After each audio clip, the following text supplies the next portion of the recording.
There are some of you that need to R&R more. Definitely, 100%. And there's a lot of people in the middle that it's not 90%, 10%, it's 80%, 20, and then it's 70%, 30. But it's all about figuring out what is it for you. What is the best approach for you?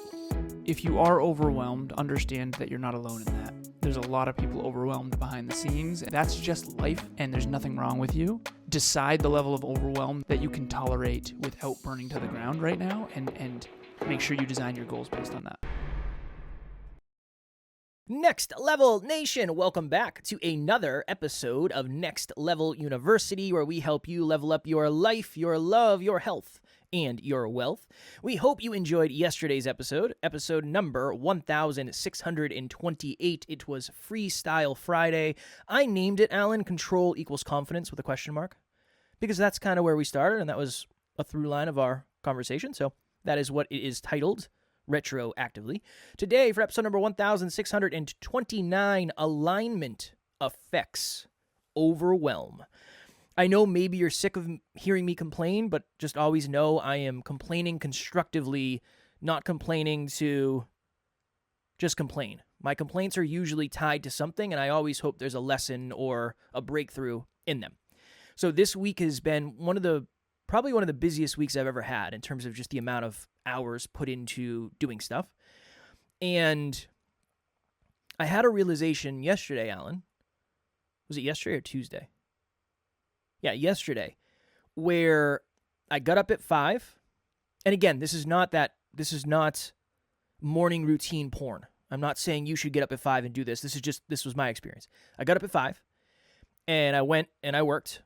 That is my morning routine. I walk into the office and I start working. That's just the way I do it. I worked until like 8. The cats eat breakfast at 8. I give them breakfast. I take my pre-workout drink, which is just nitric oxide, and then I went to the gym. So I went to the gym at 8:30. I've been going to the gym at 8:30. And I had this moment before I went to the gym where I was thinking to myself, I am so overwhelmed. This is the last thing in the world I want to do. This is probably the last thing in the world I should do. I should really just sit here and hammer out work. And when I got to the gym, I had this moment where I thought to myself, this was the best thing I could have possibly done. Overwhelm, we've talked about many, many, many times, but as we learn more about it and experience it more, there'll always be new lessons. Overwhelm, I believe now, more than ever, is not just the amount of things you're doing, it's the alignment of the amount of things you're doing. So this week has been the busiest, most stressful week I've had in a minute, but I've also worked out every single day, whether it's jiu-jitsu or weight training, and I'm convinced, even though that might seem like it would overwhelm me more, if I didn't do those things, I wouldn't feel the way I feel. I'm good now. I feel good. I got through it. I got over the hump. The other realization I had was it's very much felt like Groundhog Day, where I get up at 5 and I go to bed at like 9. So Pop, my father-in-law, stayed with us for the week. It's Thursday, so he stayed from Sunday to Thursday. And I felt bad because, number one, I'm in the office all day. I saw him like 5 times in the entirety of his time here. But I'd finish work at 8 o'clock. I'd go out. I'd have a turkey sandwich. That's what I've been eating for dinner just because I'm dieting. I love turkey sandwiches. And then we'd spend like 20 minutes together, and I'd be like, all right, I'm going to head off to bed. It's like 8:35, 8:40. And it sucks in the moment. And it feels overwhelming. It feels constricting to do that day in and day out, day in and day out. But then I wake up somewhat refreshed, and then I do it again. But I just make sure I'm checking, or I'm just looking at alignment. The further outside of alignment you go with tasks, I think the more you have to focus on coming back in with things, whether it's yoga for you. Imagine you wake up in the morning and you're like, I have a laundry list of things I have to get done today. I'm going to skip yoga. What if yoga actually allowed you to get 2 more things done because you're more aligned, you're more fulfilled, you're more abundant, whatever it is? So just be very, very careful, and I'm telling this to myself as much as anybody else, be very, very careful when you decide I'm overwhelmed, I'm not going to do blank, when in reality, the thing that you're avoiding actually fills your cup, not drains it. That was my experience. Jiu-jitsu is physically terrible. It is so tiring. But when I get home, I'm fulfilled. I'm higher emotionally. I'm higher vibe. I feel better. I feel like I did something. Weight training, same thing. I've been hitting it really hard. It sucks. But when I get back, my body is tired. But my mind isn't necessarily tired. I'm not overwhelmed as much as I was before I left. So that's my experience, at least. Well, what I think we can talk about here is overwhelm in general. And I'm writing a blog right now. I've talked a lot about it. It's going to be published tomorrow morning probably. And it's about the 5 S's of success: sacrifice, struggle, suffer, success, and then sustain. And it's become very, very clear because the whole blog is unpacking all of my previous building blocks and challenges and pressure and overwhelm that actually have created a lot of the things that not only my dreams, but a lot of things that a lot of people would want. A lot of things that a lot of people do want. And so the reason why I'm mentioning the blog is because in the blog, it's very clear in hindsight that the different chapters of my life had a ton of overwhelm in them. And so, for example, the pressure cooker that you're in, the grind time that you're in. I was telling Amelia last night that Kevin's worked 3 14-hour days in a row. That sounds awful, and honestly it is. There's no part about that that's not like it's not brutally great. Difficult. Yeah. But there's going to be a benefit on the other side of that. There has to be. And a lot of it is things we don't even notice. So planting seeds, watering the seeds, doing the plow. I don't really know how to do any of this gardening stuff or farming, but it's a good analogy because you put in tons and tons and tons of work in one season while overwhelmed, 14-hour days, 10-hour day, 12-hour day, 11-hour day, 5-hour day, weekend, still struggle bus, didn't get to see pops. That stuff is going to create something on the other end of it that's actually wonderful. And I just feel like all of us are so unreasonably guilty of not understanding the seesaw effect of this. So Kevin looks like he's down when he's doing 3 14-hour days in a row, go to bed at 9, wake up at 5, rinse and repeat, Groundhog Day. But even those 3 days are building a bigger, better, brighter future that no one can see yet, including you. And when you do have a season where things are fruitful, and we've had seasons at NLU where all of a sudden everything is just winning, clients coming out of no listener, everything's winning. And it seems like it's so elusive because I try to remind Kevin of this whenever we have like a big month or a big quarter or things are just rolling, things come out of nowhere. I say this has nothing to do with what we are doing right now. This has everything to do with what we've done up until this point. And so when it comes to overwhelm, I think there's a mistruth that I think many people,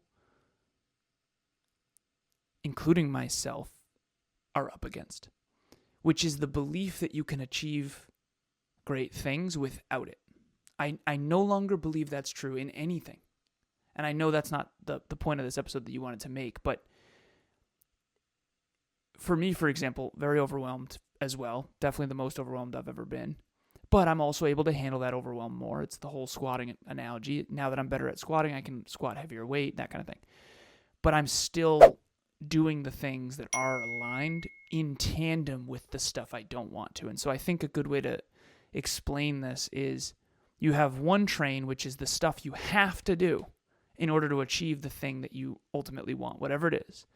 And then there's this other train that is aligned that actually fulfills you, that's sort of something that you want to do forever for your lifestyle. So yoga would be a good example. So Kevin's immediate financial goals, yoga does not help that. But it does if yoga fulfills you and allows you to sustain the grind that sucks. And I like the word grind not because I think everyone should grind their faces off. I like the word grind because it implies that it sucks. Everything you do in life that achieves something great, whether it's financial freedom or a great body or whatever it is, great intimate relationship, it requires some grind. No one likes doing dishes. No one likes cleaning the house. No one likes vacuuming, most likely. I don't want to say no one, but most people don't. And some people tolerate it or whatever. But I think no matter what you do, you want to have a wonderful household and a family. Do you want the grind? You want to have financial freedom. Do you want the grind? You want to have a better body. Do you want the weight training and the yoga and the mobility and the sleep and the hydration and the nutrition and all that and the diet? So you mentioned turkey sandwiches, 14-hour days. All that sucks. But I love turkey sandwiches, though. Turkey sandwiches are great. But it kind of sucks compared to pizza. Yeah. Well, the other thing about working a 14-hour day is I don't get hungry. I don't have time. Yep. I don't have time to eat, so it's not like it really matters. And again, I know that's not for everyone, but that it worked for me. I woke up today down however many pounds, maybe 3 or 4 pounds overall, not since yesterday. And I had a moment where I said, maybe, I don't know, where I said, well, it hasn't really been that hard because I haven't had any, it just hasn't been a focus. The diet's just happening, but I don't really have time to focus on it, which is really good. And then you mentioned this in group coaching. I haven't really had time to spend money. So because I'm not ordering food because I'm not eating until 8 o'clock at night, and I'm just having turkey because I just want to eat and go to bed. So there is overwhelm. Again, and I just want to make sure I throw this out here. Even the overwhelm I'm in is aligned overwhelm because this is what I signed up for. So I know there's people out there maybe listening to this that get up at 5 o'clock and go to work for 13 hours and don't like their jobs. That's a different conversation. But I do think it would still benefit you not to sleep in, get your 8 hours of sleep on the weekend, but don't sleep for 12 hours and then sit on the couch all day and scroll Netflix because that's not going to do it. I know you're tired, but going for a walk in nature, going to a yoga class, going and exercising, while it might make you physically tired, I think it's going to help you mentally. I really, really, really do. I think there's fulfillment in that type of stuff. So I just wanted to add that. Well, when you mention jobs that people don't like, and all of us have had jobs we don't like at times, some more than others, but you do like the consistent paycheck. And I think, that goes back to the seesaw of, I didn't like working in industrial automation and corporate. I really didn't. And I didn't always hate it, but I didn't like it. But I did love the security, the health insurance, the safety net, the big checks coming in, rolling in. So there's pros and cons to everything. And I think that what I want to make sure I'm doing with myself always is looking at both sides of that. Because I think when things are good, it's really easy to fall for the whole, well, things are good now. We're rolling. Yeah. We made it. This is good. And so when things are good, it's hard to keep that humility and not get overconfident and over-optimistic. When things are tough and it's just a grind and there seems like very little to no benefit. I mean, there are times when it feels like there's just nothing's winning, nothing's going right. I'm working so hard and I get nothing for it. It's so easy to fall for that because the work you're doing today is creating the future tomorrow. And that next big upswing on that seesaw is going to be the next level, maybe beyond your wildest dreams, maybe beyond what you've ever experienced. That's what I would say, beyond what you've experienced to this point. And so it's all about that sort of season of, okay, it's grind season and then it's fruitful. And then it's grind season and then it's fruitful. And then it's grind season and it's fruitful. And fruitful. And I do believe that is the way it works. I can feel my clients, it's really cool because I coach a lot of people, so I can feel the grind. And I think it's one, because we're all part of a community, but I think the other piece of it is I can feel the grind in the world. It's almost like there are certain seasons like January. January is a season where everyone's ready and optimistic and they're just in a good place. The holiday, everything's good. Prior to the holidays, it's not good. Everyone's kind of struggling. They're trying to buy Christmas presents. They're trying to do all this stuff. There's a lot going on. I know it's global, so not everyone celebrates Christmas. But the point is that I can start to understand the macroeconomic, but the energy of everybody in this constant seesaw, and I really want to make this land, is there are seasons where you're going to be overwhelmed, and how do you make that not a problem? How do you make that okay? How do you make that par for the course, meaning this is what it takes. And then trust during that grind that there's going to be a time where everything feels like it's working and you're rocking and rolling and you're kicking butt. And I just think that the grind time will be not easier, but more fulfilling if you can trust that, and it'll be easier to sustain, I guess. And then when the good times do come, it's very important, again, talking to myself here too, to just remember, like, this is not going to last. It's not. Especially if you want to get to the next level, you're going to have to go to a deeper level. You're going to have another level of dedication in advance. So I think all success, no matter what it is, family, health, wealth, love, life, business, body, all success is built on the work behind the scenes that no one sees. And I think a lot of people are struggling behind the scenes way more than they ever portray publicly. And I think only our intimate partners really know. And that's okay. I just want to make it okay to struggle. I think it's really important to not think something's wrong with you when you're struggling, because there's not a person I coach who isn't struggling behind the scenes to reach for that next level. Hello, NLU listener. Thank you, as always, for listening to Next Level University. Real quick, I just want to jump in and let you know about the Next Level Dreamliner. This is a journal that I use every single day. Achieve your dreams 90 days at a time. It breaks down your dreams into goals, milestones, and daily habits. We hope you enjoy it. The link will be in the show notes. I know we don't like the word balance, but I really think it's balancing your beliefs with reality. Equalizing. We'll say equalizing your beliefs with reality. Because if you think about it, unfortunately, you and I will have to grind forever. That's just the way it is. Now, the grind's going to be different, and eventually it might be easier in certain ways and harder in other ways, because you're not going to have cats scratching at your door. You're going to have kids screaming outside the office, hypothetically. Mm-hmm. But our goals are going to require us to work really, really hard, very consistently for many, many, many, many years, and that's okay. We signed up for that. I think the issue at times becomes the belief that I'm going to, not me, the collective me, the us, the we, I have to grind every single day, and I have to wake up at 5, and I have to do this morning routine, and I have to work until 9, and then I have to make sure I do this, and I do this, and I do this, and I do this. If that's what your goals require, that's a different conversation. But I really think, I've said this many times on podcasts, people say, what do you think makes you guys different? I say, I don't know. Holistic, we want to be well-rounded.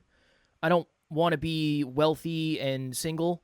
I don't want to be super in shape and broke. I want everything. I want to level up everything. That's really my main focus.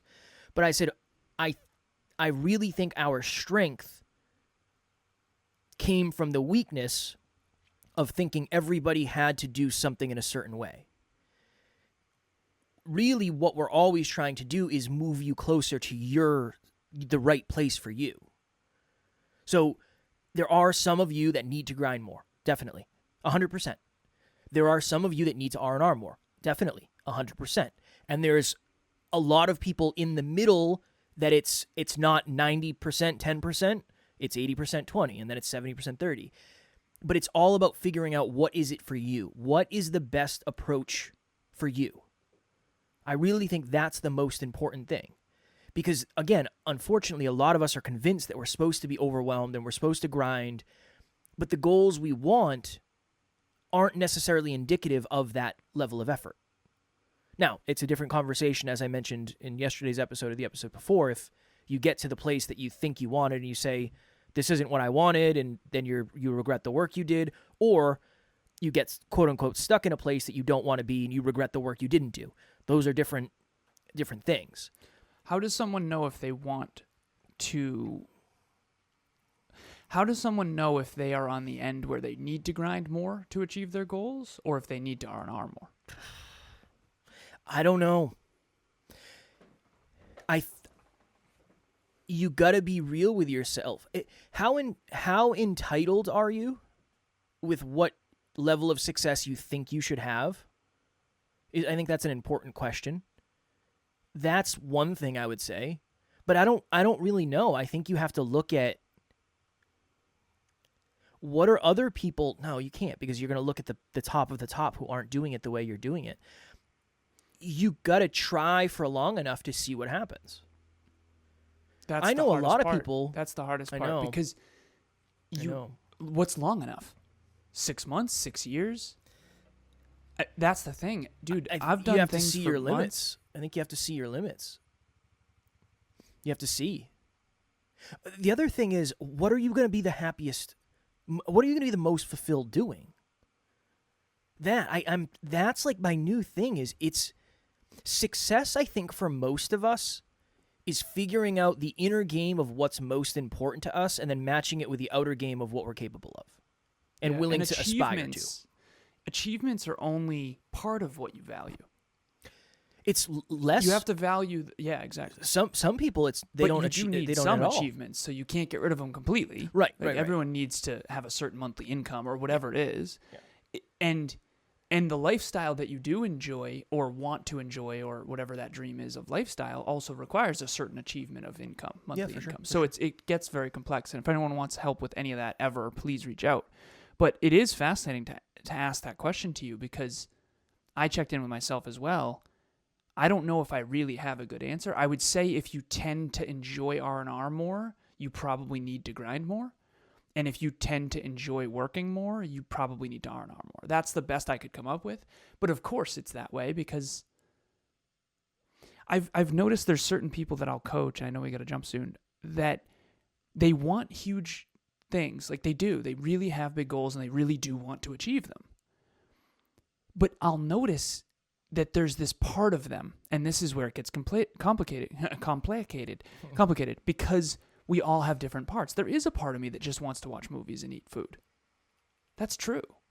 It's luckily not the biggest part, because if it was, we'd be in serious trouble. But there's a part of me that does love R&R. And there's a bigger part of me that loves to grind. Fortunately, my goals are also congruent with that. And then the philosophical question becomes, did I develop the part that loves to grind more because I had to grind because I shot for those goals? Or is that naturally who I was? And so there are seasons where you have to... So, for example, you're loving the grind right now, but you're really learning to love the grind, because you don't actually want to sustain this. You don't want to work 14-hour days every week forever. I'm grateful today I only have 3 calls. Yeah. I woke up today and I was like, cool, I made it. I made it through the week. Because the rest of the week's gravy compared to the first 3 days. Yeah, well, I mean, 14-hour days, 3 in a row is... Yeah, that's brutal. The interesting part is, if you have a bigger part of you that loves to grind, you probably need to feed the part that wants R&R. If you have a bigger part of you that likes to rest and relax, you probably are struggling to grind and to actually have self-discipline. And the people who are on that other end of the R&R side, it's good to coach them, because I help them grow the other part.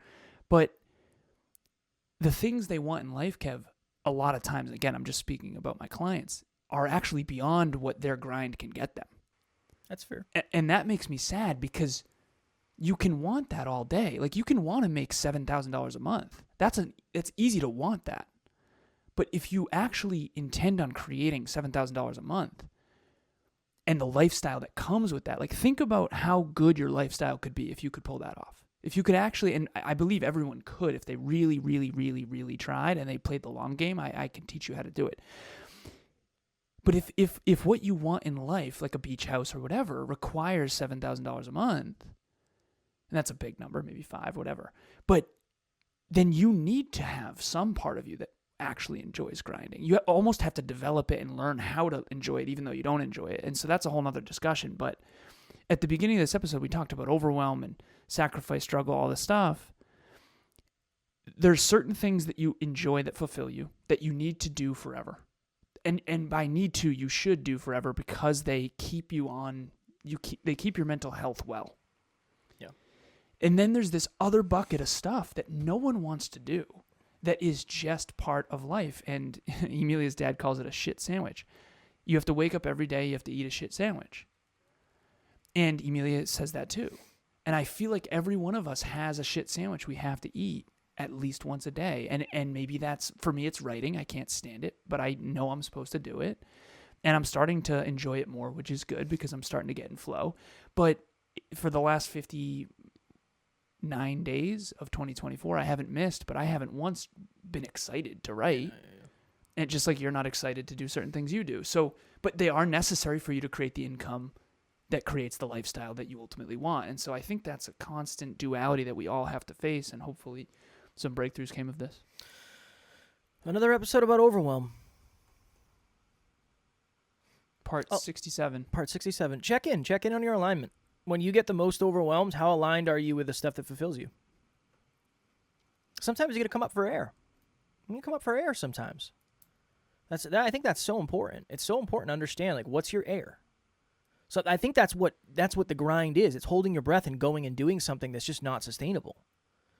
Could I work 14 hours a day, 5 days a week forever? Yeah, I could. I physically could. My relationship would burn to the ground. My mental health would burn to the ground. I wouldn't get enough sleep.